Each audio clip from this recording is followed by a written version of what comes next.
किसी गलतफहमी में ना रहो। ये कौम फैसला कर बैठी है। मैं जिधर जिधर गया हूं, मेरी कौम आज तैयार है। मेरी कौम तैयार है निकलने के लिए। और मैंने अपनी कौम को,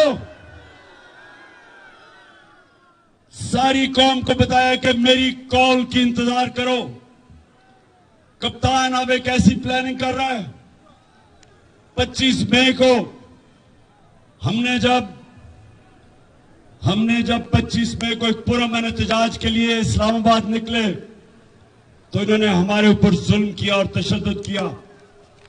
इन्होंने लोगों को जेलों में डाला, औरतें, बच्चे, फैमिलीज के ऊपर शेलिंग की।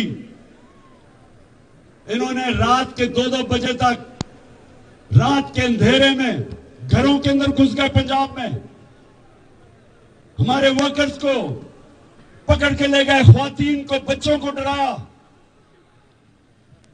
और जिस तरह की शेलिंग की इस्लामाबाद में और लिबर्टी चौक में, लाहौर में, इसकी कोई मिसाल नहीं मिलती कि फैमिलीज के ऊपर उन्होंने शेलिंग की। तो अब मैं तैयारी कर रहा हूं।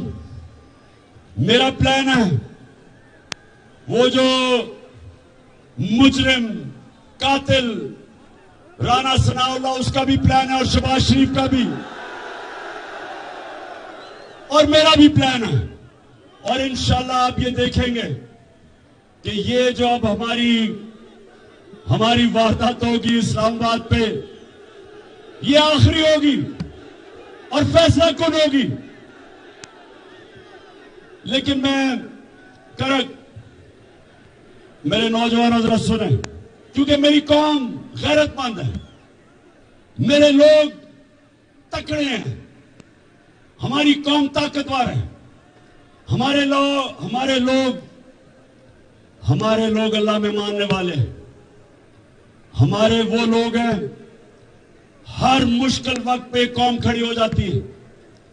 लेकिन ऊपर हमारे बैठे हैं वो लोग, आपने पता नहीं, खैर आपने तो नहीं देखा होगा, अभी शहबाज शरीफ न्यूयॉर्क गया हुआ है, उधर इसने एक इंटरव्यू दिया, एक औरत के सामने इंटरव्यू दिया, और इतनी मुझे शर्म आई कि पाकिस्तान का प्राइम मिनिस्टर औरत के सामने कह रहा है कि खुदा के वास्ते हमें पैसे दे दो कि पाकिस्तान तबाह हो जाएगा अगर पैसे ना दिए। हम अपने कर्जों की किस्तें वापस नहीं कर सकेंगे। उसको कह रहा है औरत को। मैं देख रहा हूं वो भी घबराई हुई है कि ये क्या कह रहा है। उनका प्राइम मिनिस्टर, वो तो एक टीवी एंकर थी, उसे कहता है कि आप दुनिया को पैगाम दे कि हमारा मुल्क तबाह हो गया और हम कर्जे नहीं वापस करें।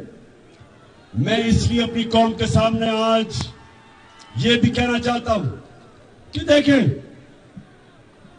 करक ये सुने मेरी बात, ये बड़ा इंपॉर्टेंट है आपके लिए। कभी भी कौम भीख मांग के ऊपर नहीं आई। कभी भी कौम अपनी गैरत मिट्टी में मिला के ऊपर नहीं आई। कभी भी कोई कौम जिसके अंदर कौमी गैरत नहीं होती, कभी वो ऊपर नहीं आती। आज तक अगर हम कर्जे लेके और दुनिया के सामने भीख मांग के, एड लेके अगर हमें तरक्की करनी होती तो अब तक कर चुके होते। 40 साल से हम एड मांग के गुजारा कर रहे हैं।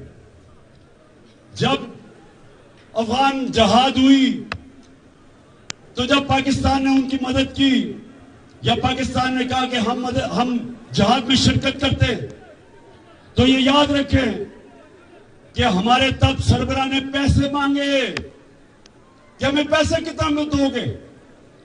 जब 9/11 के बाद हम अमेरिका की जंग में शामिल हुए, फिर हमें सबसे ज्यादा यह था कि हमें कितनी इमदाद मिलेगी।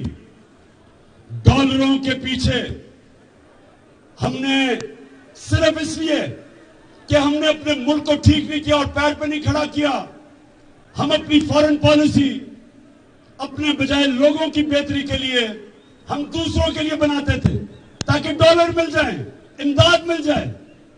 और अगर इसी पॉलिसी के तहत अगर मुल्क में खड़ा होना था तो अब तक खड़ा हो जाता, लेकिन बदकिस्मती कि आज पाकिस्तान का वजीर आजम अमेरिका में जाके हर जगह पैसे मांग रहा है।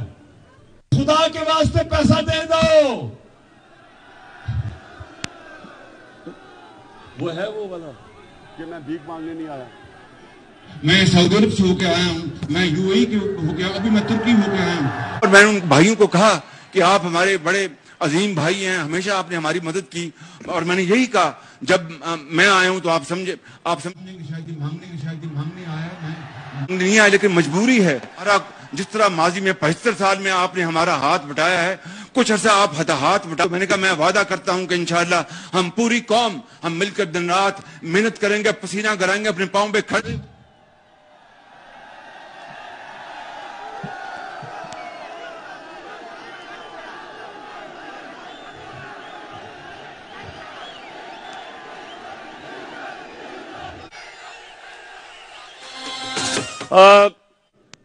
कहता 75 साल से आप हमारी मदद कर रहे हैं। मैं मांगने नहीं आया, लेकिन मजबूरी है।